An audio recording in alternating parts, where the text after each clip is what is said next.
Warahmatullahi wabarakatuh. Yang kami hormati Bapak Kepala Pusat Penyuluhan Pertanian, Bapak Ibu Kapoksi di lingkup Pusat Penyuluhan Pertanian maupun juga di lingkup provinsi, Bapak Ibu Ketua Tim Kerja baik di lingkup Pusat Penyuluhan Pertanian maupun juga di lingkup provinsi dan kabupaten kota serta yang kami banggakan dan cintai seluruh teman-teman penyuluh pertanian yang luar biasa. Salam sehat, salam semangat bagi yang menjalankan ibadah puasa. Selamat menjalankan ibadah puasa. Semoga amal ibadah puasa kita diterima Allah Subhanahu wa Ta'ala. Amin. Baik, Bapak Ibu, mungkin kami akan memberikan informasi dan menjelaskan sedikit ya terkait administrasi kepegawaian dan juga administrasi keuangan, di mana kemarin sebetulnya kami sudah 2 kali sepertinya ya menyampaikan informasi hal ini untuk khususnya untuk Bapak Ibu yang masih belum menerima tukin. Kemarin kami sudah menginformasikan kembali agar segera mengirimkan SKPP bagi yang belum mengirimkan SKPP. Alhamdulillah sampai hari ini kami melihat kerjasama dari Bapak Ibu sangat baik. Sudah 52 orang yang yang mengirimkan dan mengupload ya, mengirimkan baik Japri kepada kami dan juga mengupload di link yang sudah kami sediakan. Namun masih tersisa 2 orang, Bapak Ibu. Sisa 2 orang, yaitu dari Papua Barat dan juga Sumatera Utara. Kami menunggu Bapak Ibu sebetulnya paling lambat kemarin sore. Agar apa? Agar di minggu ini kami sudah bisa mengajukan SPM untuk usulan tukin yang tahap kedua, ya Bapak Ibu. Jadi eh, ini juga menjadi PR kami untuk segera menuntaskan pembayaran tukin bagi yang TMT di bulan Januari. Komitmen kami untuk bisa semuanya terbayarkan Bapak Ibu. Meskipun setelah Bapak Ibu menerima pembayaran dan menerima tukin di bulan Januari masih terdapat selisih kekurangan bayar ya Bapak Ibu. Kami sangat memahami bahwa ada beberapa hal-hal yang memang perlu kami benahi kembali dan teliti kembali untuk melihat di mana terdapat kekurangan tersebut. Em, Kami sudah meng-cross-check Bapak Ibu ke biro dengan teman-teman keuangan, khususnya di Biro KBMN terkait selisih tukin yang diterima oleh Bapak dan Ibu, khususnya untuk kelas, eh, mohon maaf, untuk P3K. Ya, untuk P3K, sampai tadi pagi juga saya masih menerima pertanyaan kenapa em, nilai atau yang didapat berbeda-beda. Khusus untuk P3K ya Bapak Ibu, khusus untuk P3K, kami bisa menjawab bahwa eh, kenapa terdapat perbedaan itu dikarenakan adanya penghitungan pajak. Penghitungan pajak yang disesuaikan dengan penghitungan jumlah keluarga. Nah, kemungkinan kalau Bapak Ibu yang statusnya sendiri atau single, potongannya lebih besar dibandingkan dengan yang mempunyai keluarga. Ini khusus untuk P3K. Namun untuk selisih yang terdapat bagi Bapak Ibu PPL yang berstatus PNS, kami saat ini sedang mengecek ke Biro KBMN apakah terdapat salah status ataukah terdapat potongan-potongan yang lainnya.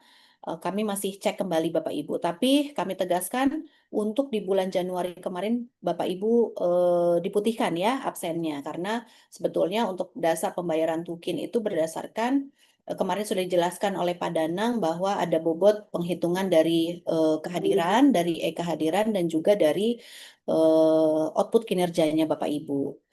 Nah, jadi mohon kesabaran bagi Bapak Ibu yang masih terdapat selisih nilai yang di mana sesuai dengan ketentuan grade-nya, tapi terdapat selisih nominalnya, kami mohon kesabarannya Bapak Ibu. untuk kami cek kembali.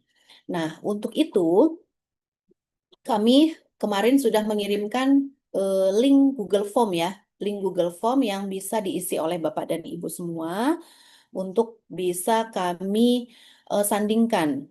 Untuk bisa kami sandingkan datanya, selisihnya di mana, Bapak Ibu. Dan ini juga kami membutuhkan kerjasamanya. Karena sampai pagi tadi, jam pukul 7.30, kami mengecek update-nya, yang mengisi Google Form baru sebanyak 2.490 orang. Ya, baru 2.490 orang. Mudah-mudahan ini tidak bertambah lagi. Tapi kami masih menunggu pergerakannya. Mohon segera diisi, Bapak Ibu. Mohon segera diisi. Kami berikan batas waktu sampai hari ini ya. Jumat hari ini sebelum jam 3 sore. Mohon segera diisi agar teman-teman di bagian eh, rekon, Tukin bisa mengecek kembali ya, bisa memastikan kembali selisihnya, ini masalahnya di mana ya, permasalahan selisihnya terdapat apakah adanya apa namanya, adanya kesalahan dokumen yang diupload sehingga ada kelas jabatan eh, yang yang salah diinputkan gitu. Jadi kami mohon sekali lagi Bapak Ibu bisa segera mengisi Google Form. Kemudian yang kedua, oh ya, kecuali izin ya Bapak Ibu, kecuali untuk kelas yang jabatannya terampil. Nah, kemarin sudah dijelaskan waktu hari Rabu, kalau tidak salah ya Rabu, kami mengundang teman-teman dari Biro KBMN dan juga Biro SDMA. Waktu itu Pak Danang juga sudah menjelaskan sepertinya kepada Bapak dan Ibu, khususnya bagi Bapak Ibu yang memiliki kelas jabatan terampil. Nah, ini nilai tukinnya otomatis akan disesuaikan dengan lulusan pendidikannya ya. Kalau yang lulusan pendidikan SLTA akan disesuaikan pada grade 5, untuk yang D3 tetap di grade 6. Kita mengacu pada Permentan nomor 72 tahun 2020 ya, Bapak Ibu. Kemudian yang kedua, kami mendapatkan pertanyaan kenapa grade-nya berbeda. Ya, Bapak Ibu, kenapa grade-nya berbeda dengan grade yang diterima Bapak Ibu saat masih statusnya masih berada di pemerintah daerah? Nah, kami jelaskan Bapak Ibu bahwa berdasarkan Kepmentan nomor 1430 tahun 2025, ini sebetulnya regulasi ini adalah penyempurnaan dari Kepmentan 01 tahun 2024 ya.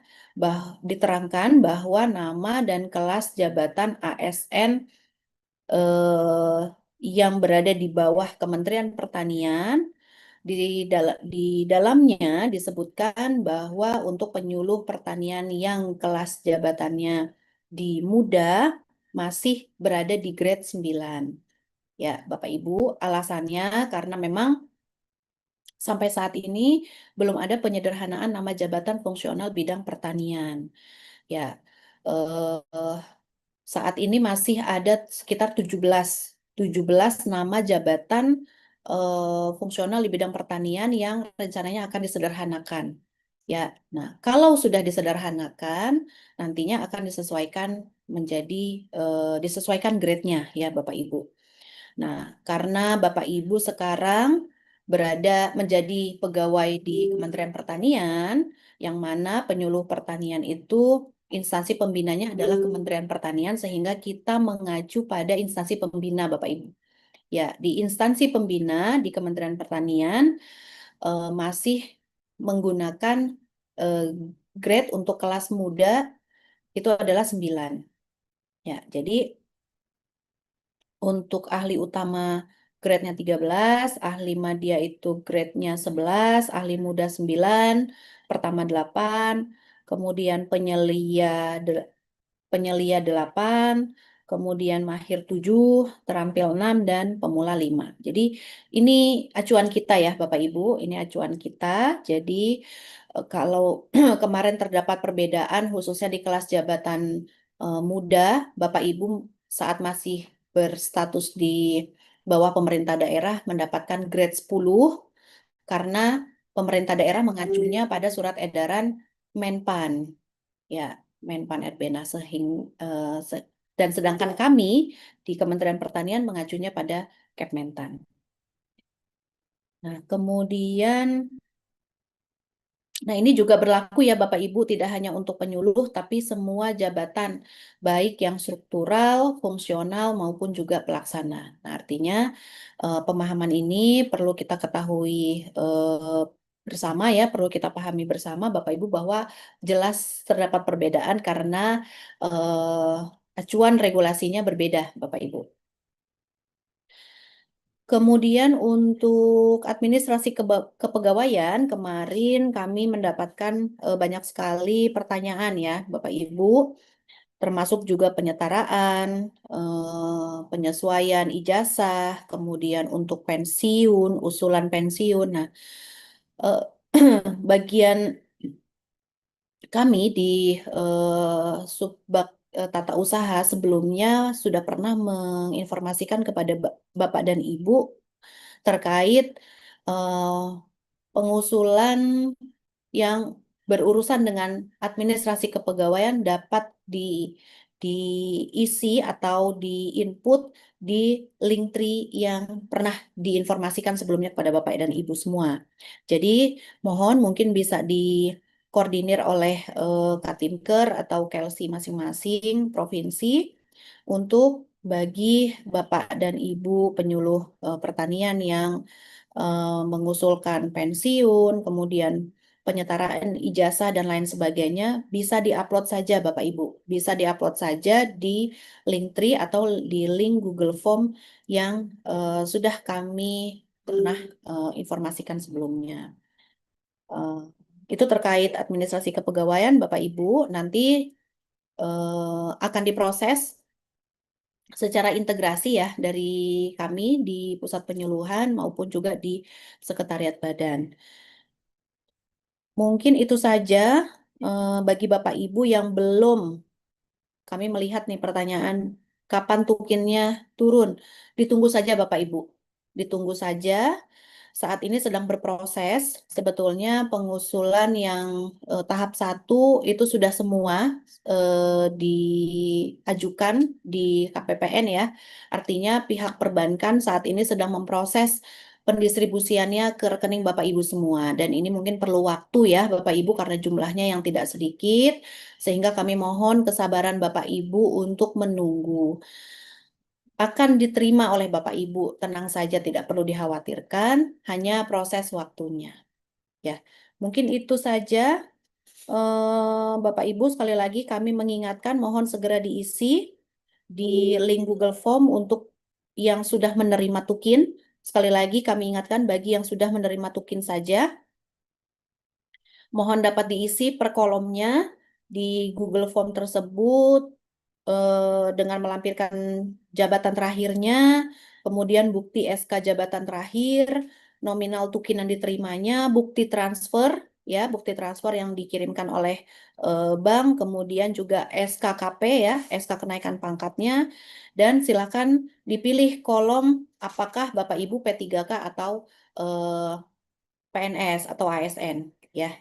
Itu saja mungkin tambahan dari kami terkait administrasi.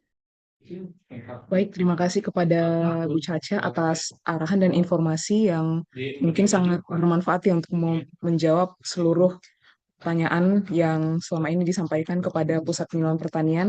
Juga izin Bu, sekedar mengingatkan kepada Bapak Ibu penyuluh pertanian, jika ada pertanyaan yang terkait dengan administrasi kepegawaian, harap disampaikan kepada Katinker dan Kelsi masing-masing gitu. Karena dengan adanya keterbatasan personil juga di TU dan di kepegawaian, mungkin kami tidak bisa menghandle sekaligus semua jika Bapak Ibu langsung kepada PIC gitu. Jadi harap pertanyaan tersebut disampaikan ke Kelsi untuk kemudian nanti dirangkum oleh Kelsi, kemudian Kelsi yang akan menyampaikan kepada kepegawaian dan juga Puswo. Warahmatullahi wabarakatuh. Selamat pagi dan salam sejahtera buat kita semuanya. Yang saya hormati Pak Kapus, yang saya hormati, ini ada Bu Feby, kemudian yang saya hormati Mbak Bu Caca, nah, kemudian ini ada Mbak Vina sebagai host juga. Mungkin sebentar aja ya Mbak Vina ya. Biar apa pantunnya Mbak Vina itu ikan sepat, ikan gabus, ikan lele gitu ya. Semakin cepat, semakin bagus, tidak bertele-tele gitu ya kan itu. eh Pertama, saya tidak bosan-bosannya Bapak Ibu saya sampaikan banyak-banyak terima kasih atas kontribusi Bapak Ibu penyuluh untuk melaporkan kegiatan LTT-nya di aplikasi Simlutan, di aplikasi Epuslu.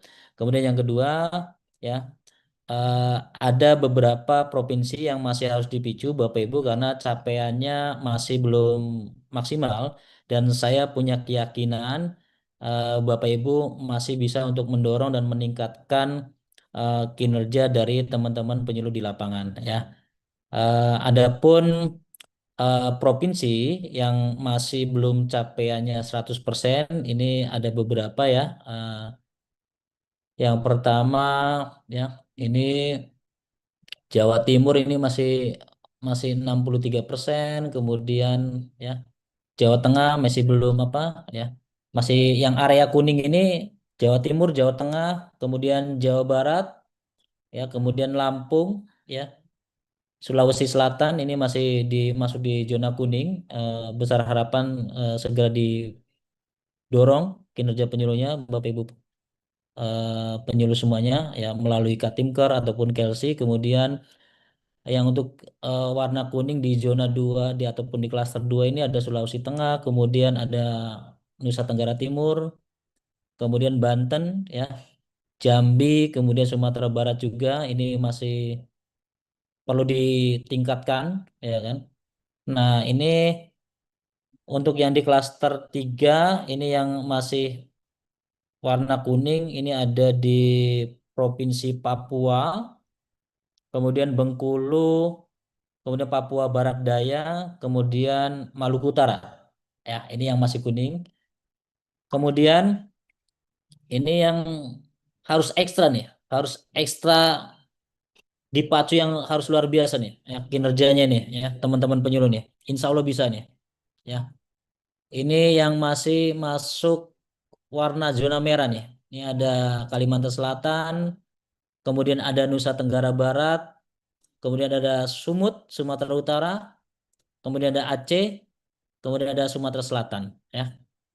Kemudian ada juga ini Provinsi Bali, ini masih merah, kemudian Kalimantan Tengah, kemudian DIY, ya. Kemudian ada Sulteng, Sulawesi Tenggara, kemudian ada Riau juga, ya. Kemudian Sulawesi Utara, ya, teman-teman di Sulawesi Utara, kemudian di Papua Barat, kemudian di Jakarta, ya, kemudian di Sulawesi Barat, kemudian Kepulauan Bangka Belitung, ya, ini masih merah, kemudian Kalimantan Timur dan Papua Selatan, ya. Besar harapan kami mohon dukungan dan kontribusinya seluruh teman-teman penyuluh melalui Katimker ataupun KLC untuk mendorong teman-teman kita penyuluh yang di lapangan ya mendorong dan memotivasi petani untuk melakukan kegiatan LTT ya supaya kita masuk di area zona hijau ya. Ya. Tetapi selain tadi warna kuning dan merah ada juga saya sangat mengapresiasi ya atas kinerjanya ini ada 3 provinsi yang sudah masuk per tanggal 20 ini sudah masuk di zona hijau. Ini ada Kepulauan Riau, kemudian ada Papua Tengah, ini luar biasa nih.